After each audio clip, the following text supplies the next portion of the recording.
Good morning.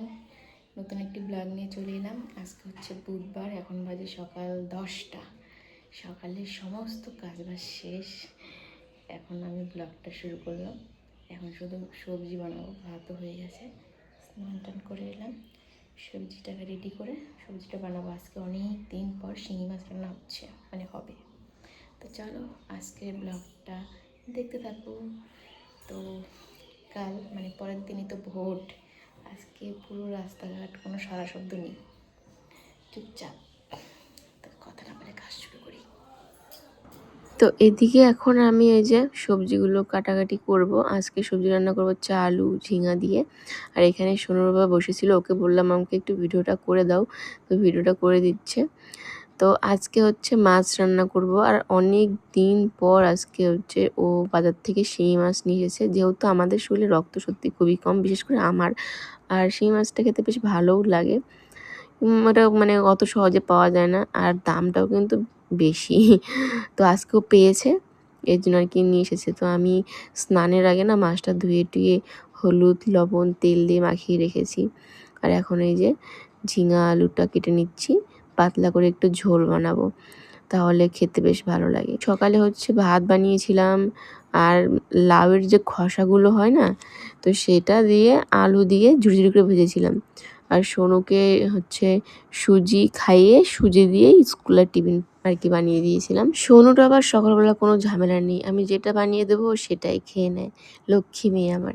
তো এদিকে দেখো মাছটা আমি অনেকক্ষণ আগে মাখিয়ে রেখেছি তেল হলুদ লবণ দিয়ে, এখন ভেজে সবজিটা বসিয়ে দেব। আর সবজি রান্না হয়ে গেলে কিন্তু রান্নাঘরের কাজ শেষ। তারপরে এই যে আমি আর সোনুর বাবা দুজনেই খাওয়া দাওয়া করে নিই। খাওয়া দাওয়া করে ঘরে এসেছিলাম কয়েকটা ভিডিও করব বলে। সোনুকে স্কুল থেকে নিয়ে এসে তারপরে আমরা তিনজনেই কিন্তু ঘুমিয়েছিলাম। আর এখন বিকেল, সোনু এখন রেডি হয়েছে টিউশন যাওয়ার জন্য। আর রোজ দিন টিউশন যাওয়ার আগে সোনুর অনেক রকমের বায়না হয়, যার জন্য একটু বকাও খায়, একটু কান্নাকাটিও হয়, রোজ দিনের গল্প। বাবা দই, কালকে ভোট, এর জন্য আমরা শুধু দই খাচ্ছি। মাথা ঠান্ডা করার জন্য না রে। শোনো, ভোটটা কাকে দেবেন আপনি? তো দেখো আজকে হচ্ছে সোনুকে নিয়ে এসেছি এখানে, ভেবেছি সোনুর টিউশন আছে। তো আসার পরে সোনুর ম্যাম জানালো আজকে টিউশন পড়াবে না। আর এখন দোকানে বসে আছি। আর আমাদের আজকে বাড়ি একদম ফাঁকা, যেহেতু কালকে ভোট, এর জন্য সবাই গেছে বাড়িতে ভোট দেওয়ার জন্য। ভোট ভোট ভোট দেওয়ার জন্য। কিরে, কালকে ভোটটা কাকে দিবি? শোনো, ভোটটা কাকে দিবা তুমি? দিদি কেন কাকে? কাকে দিবি শুনে? কাকে?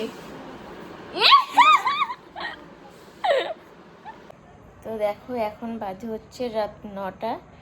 আমার আর সোনুর খাওয়া দাওয়া হয়ে গেছে, এখন সোনুকে ঘুম পাড়াবো। তো রাতটা পেরোলেই তো সকালবেলা ভোট। বাপরে, এটা বিশাল বড় একটা দায়িত্ব। রাস্তাঘাট একদম ফাঁকা ফাঁকা আজকে, মানে ভোট ভোট এই যে কদিন থেকে একটা মানে কথা, কাল সেটা চুপ হবে। তো দেখো কালকে সকাল সকাল ভোট দিতে যাব, রান্নাবান্না করে খাওয়া দাওয়া করেই যাব, না খেয়ে যাবে না, কারণ কত বড় যে লাইনে পড়বো কে জানে। তো আমার ভোটটা আবার বাবার বাড়ির ওখানটা, যেখানে খুব ভালোভাবে ভোট হয় প্রত্যেকবার। আর সোনুর বাবার ভোটটা আবার অন্য জায়গায়। কাল তোমরা সবাই সকাল সকাল গিয়ে ভোটটা দিয়ে দিও। কে যে হবে এবার, কে যে জিতবে ভগবানই শুধু জানে। সব কিছু ভগবানের হাতে ছেড়ে দেওয়া।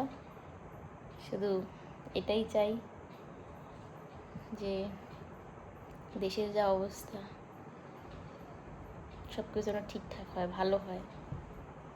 এটা আমাদের সবার ভবিষ্যতের ব্যাপার, শুধু আমাদের না, আমাদের বাচ্চা কাচ্চা সবার। তো যাই হোক, তো চলো আজকের ব্লগটা এখানেই শেষ করছি। দেখা হচ্ছে আবার নতুন একটি ব্লগে। ভালো থেকো, সুস্থ থেকো, গুড নাইট।